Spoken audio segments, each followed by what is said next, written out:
I have not enjoyed a book so much since Dan Brown's Deception Point.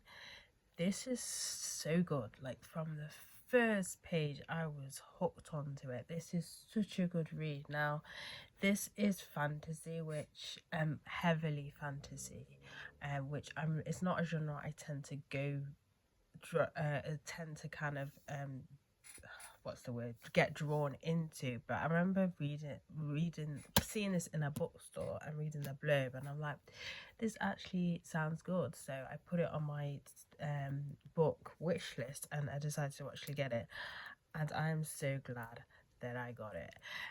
So basically it's all about this kind of like Oxford and all about it. So the fantasy aspect of it is basically there's these like silver kind of, the kind of silver little I don't know what silver, I would say silver tubes, that's how my imagination saw them. It's silver tubes that have different words on it, and it's to do with translation and stuff. And these words are basically things that, say for example, you've got one that says luck and it's in your house, it's then supposed to give luck in the household, if that makes any sense. I probably downplayed it a lot, but anyway, it's a lot to take in.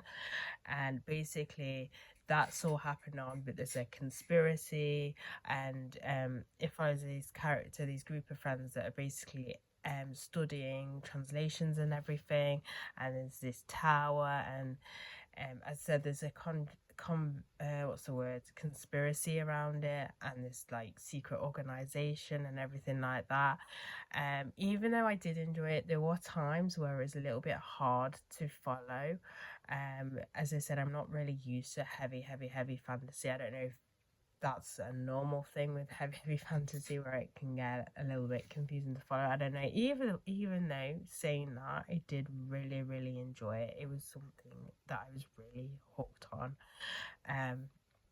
But yeah, it's very kind of like political fantasy kind of thing. But yeah, man, there's so many different, like, everything was going on basically, from one thing to another thing. Something happens and it's like, oh wait, that actually didn't happen as it happened. It's just, there's just so many different things that are happening all at once that it can be a little bit a little bit overwhelming. But it made a really good read, and like that got you hooked onto it. But do bear in mind, there's a lot, like literally a lot in the plot.